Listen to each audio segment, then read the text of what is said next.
Welcome to Chitra's cooking feast. இன்றைக்கி வீடியோவில் நம்ம ஜவ்வரிசியும் பச்சை பயிரும் வச்சு நல்ல ஒரு ஹெல்த்தியான பிரேக்ஃபாஸ்ட் ரெசிபி தாங்க பார்க்க போகிறோம். ஜவ்வரிசி கிச்சடி. ஜவ்வரிசி பார்த்திங்கன்னா நமக்கு உடம்புக்கு குளிர்ச்சி, அதே சமயம் பச்சை பயிரும் நமக்கு ரொம்பவே உடம்புக்கு நல்லது. இது ரெண்டும் கலந்து நல்ல ஒரு ஹெல்த்தியான பிரேக்ஃபாஸ்ட் நம்ம எப்படி செய்கிறதுன்னு பார்க்கலாங்க. அதுக்கு முதல்ல ஒரு கப் அளவுக்கு ஜவ்வரிசி எடுத்திருக்கேன். இதை ஒரு தடவை நம்ம வாஷ் பண்ணிக்கலாம். வாஷ் பண்ணிவிட்டு நல்ல தண்ணி விட்டு 4 to 5 மணி நேரம் நல்லா ஊறட்டும்.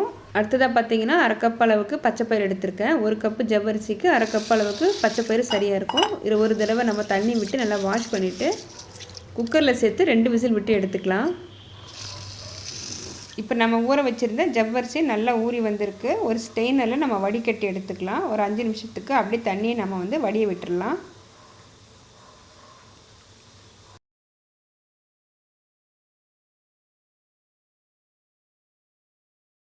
பச்சைப்பயிரை குக்கரில் சேர்த்து நம்ம தேவையான அளவுக்கு தண்ணி விட்டு 2 விசில் விட்டு எடுத்துக்கோங்க.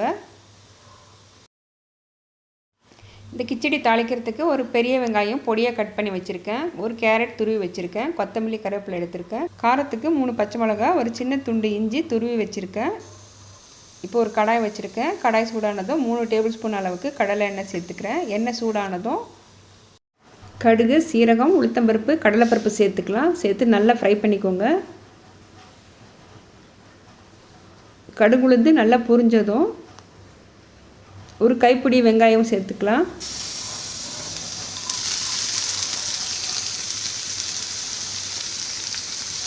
வெங்காயம் நல்லா கண்ணாடி பதம் வரணும், அது வரைக்கும் வதக்கிக்கோங்க. வெங்காயம் வதங்கினதும் ஒரு கேரட் துருவி வச்சுருக்கோம், அப்போ அதை சேர்த்துக்கலாம்.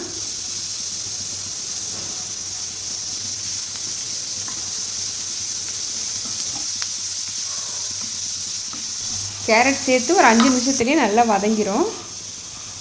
இப்போ இது கூடவே 4 பச்சை மிளகா, ஒரு சின்ன துண்டு இஞ்சி, கொஞ்சம் கருவேப்பிலை சேர்த்துக்கலாம். தேவையான அளவுக்கு உப்பு சேர்த்துக்கோங்க. நல்லா ஒரு தடவை மிக்ஸ் பண்ணிக்கலாம். 1/4 டீஸ்பூன் அளவுக்கு மஞ்சள்தூள் சேர்த்துக்கலாம். சேர்த்து நல்லா வதக்கிக்கோங்க. இப்போ இங்கே பார்த்திங்கன்னா நம்ம வேக வச்சுருந்த பச்சைப்பயிறு நல்லா வெந்திருக்கு. இப்போ பச்சைப்பயிறு நம்ம இதிலேயே சேர்த்து நல்லா வதக்கிக்கலாங்க. பச்சைப்பயிறு ஒரு 2 நிமிஷம் வதக்கினதுக்கப்புறம் நம்ம ஜவ்வரிசி சேர்த்துக்கலாம். ஜவ்வரிசி சேர்த்துட்டு நல்லா கைவிடாமல் கலந்துக்கோங்க. ஸ்டவ் மீடியம் ஃப்ளேமில் வச்சு நல்லா கலந்துக்கோங்க. ஜவ்வரிசி சேர்த்த உடனேயே நமக்கு பார்த்திங்கன்னா கடாய் அடி பிடிக்கிற மாதிரி தான் இருக்கும். ஒரு 5 நிமிஷத்துக்கு நல்லா கலந்துக்கிட்டே இருந்தால் நமக்கு ஜவ்வரிசி கலர் மாதிரி நல்லா கண்ணாடி பதம் வரும். அது வரைக்கும் ஸ்டவ் நல்லா சிம்லேயே வச்சு மிக்ஸ் பண்ணிக்கோங்க.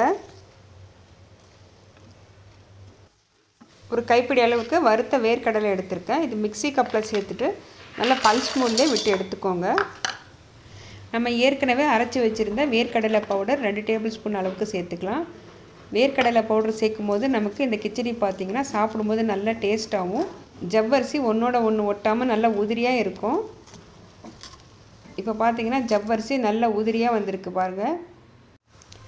உடம்புக்கு ரொம்பவே ஆரோக்கியம் தரக்கூடிய ஜவ்வரிசி பச்சைப்பயிறு கிச்சடி கண்டிப்பாக ஒரு தடவை ட்ரை பண்ணி பாருங்கள்.